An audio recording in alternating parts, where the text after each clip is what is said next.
राधे राधे महाराज जी।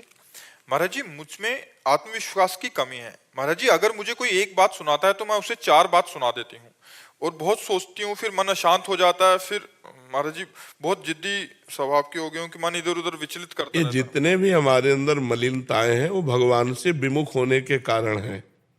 अगर हम भगवान के सन्मुख होकर भगवान का यशोगान सुने, भगवान का नाम कीर्तन करें, भगवान की आराधना करें, तो हमारे अंदर दिव्य दैवी सद्गुण आ जाए। ये दैवी संपदा की कोई हमें गाली दे हम मुस्कुरा के चले जाए, ये साधारण क्षमता थोड़ी है। सामने वाला हमें गाली दे रहा, हम मुस्कुरा के चले गए, ये दैवी संपदा है, ये भागवतिक सद्गुण है। ये कोई छोटी मोटी बात थोड़ी है। सामने वाले ने गाली दिया, हमने 4 गाली दे दिया है, तो संसारिकता है। तो हमारे अंदर जो संसारिकता है उसको दूर करने के लिए हमें भगवान की शरण में जाना होगा, भगवान की आराधना करनी होगी, भगवान की लीला कथा सुननी होगी, भगवान की लीला कथा का गायन करना होगा। घर में बैठकर 1 अध्याय रोज गीता भागवत का गायन करो, देखो आपकी बुद्धि शुद्ध होती है कि नहीं, आप में क्षमता आती है कि नहीं।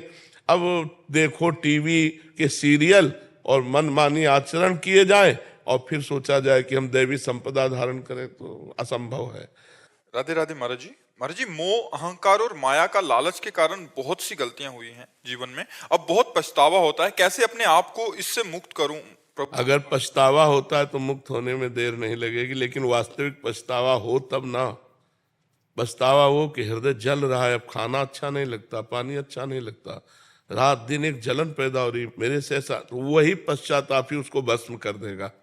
और होता है, रात को सो नहीं पाती, अंदर से चिंता होती है, क्यों हो गया, कैसे हो गया। हाँ, तो ये पश्चाताप ही उस जो भी मलिनता है उसका नाश कर देगी। और खूब भगवान का नाम जप करो।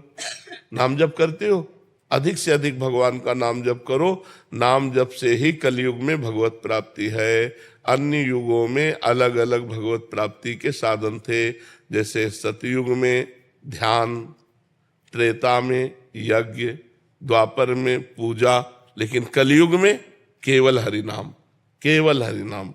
कलौ नास्तेव नास्तेव नास्तेव गति अन्यथा।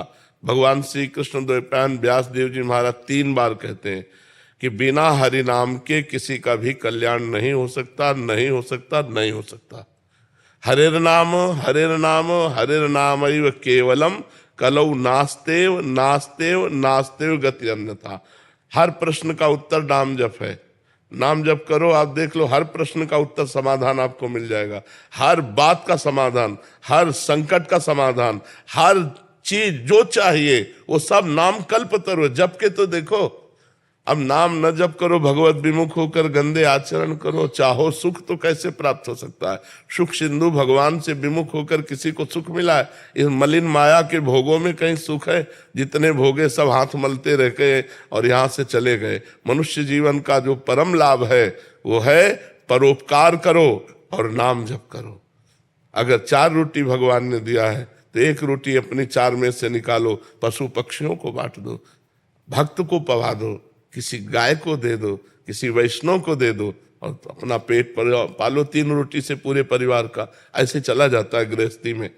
अगर हमारे पास 4 रोटी हैं तो 3 में पूरा परिवार पाते हैं, 1 रोटी दूसरे को देते हैं और खूब नाम जप करते हैं, देखो आनंद आ जाए। लेकिन आज का मानो दूसरे की चारों अपहरण करके स्वयं सुखी होना चाहता है, उसको भूखा रखना चाहता है। दूसरे को छीन झपट करके, बेईमानी करके, घूसखोरी करके वो सुखी होना चाहता है। कैसे हो सकता है? अधर्मी कभी सुखी नहीं हो सकता। और धार्मिक सदैव सुख को प्राप्त होगा। वर्तमान में दुख ही देख करके उसको यदि सोचो कि ये धर्म करता है, दुख भोगता है, तो धर्म का परिणाम दुख है क्या? नहीं, ये वर्तमान का नहीं, ये पूर्व का किया हुआ कर्म है। वर्तमान का जो धर्म है उसे जय और सुख को प्राप्त कराए। महाराज